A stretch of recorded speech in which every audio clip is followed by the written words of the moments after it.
अभी भी ऐसी कुछ मानसिकता बची है, बंगाल को फिर से बांग्लादेश बनाना चाहती है। चौकन्ना रहने की जरूरत है मित्रों, क्योंकि हम देख रहे हैं जिस प्रकार से घुसपैठियों की तरफदारी करने वाली सरकार यहाँ बैठी है, जिस प्रकार से करोड़ों हिंदुओं के साथ, सनातन परंपराओं के साथ चोट करने वाली सरकार यहाँ बैठी है, वो प्रयास कर रही है कि फिर से बंगाल को बांग्लादेश में ले जाए। ये समय है ऐसी सरकार के खिलाफ आंदोलन खड़ा करने का। स्पष्ट करना चाहता हूं कि उनके जो नुमाइंदे, उनके सरकार के जो टीएमसी के गुंडे जो सड़कों पे घूम घूम कर लगातार यहाँ की मां बहनों को सुरक्षा को चुनौती दे रहे हैं, मैं उनको स्पष्ट कहना चाहता हूं, यहाँ की महिलाओं की सुरक्षा की जवाबदेही भाजपा कार्यकर्ताओं ने ले रखी है। हम अपनी मां बहनों की सुरक्षा के लिए कोई भी कुर्बानी देने को तैयार हैं। ममता सरकार ने अपराधियों को बचाने के लिए कोई कसर नहीं छोड़ी, गवाहों को भी दबाने का प्रयास किया, जो उन मां बहनों को अपमानित करने का काम किया था।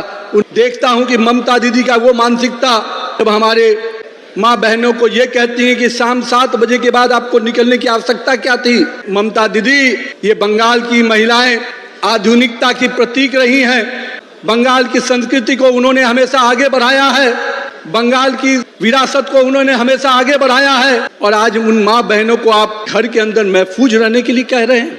हम उन माँ बहनों को पूरी तरह से सुरक्षा देने के लिए यहाँ पर भी जल्द जब भाजपा की सरकार बनेगी, सरकार के साथ साथ हमारे कार्यकर्ता पूरी तत्परता से माँ बहनों की सुरक्षा के लिए चिंतित रहेंगे। एसआईआर के माध्यम से जो विशेष गहन पुनरीक्षण का काम चल रहा है, उसमें भी ममता दीदी खेल करने में लगी है।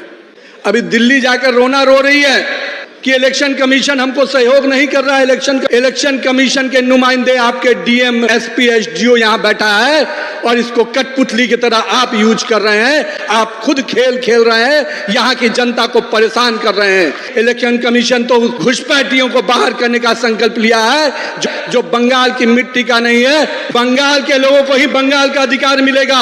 और सभी अधिकारियों को मैं स्पष्ट कहता हूँ कि ये चंद दिनों की सरकार है, इन सरकार के कठपुतली बन के मत रहिए।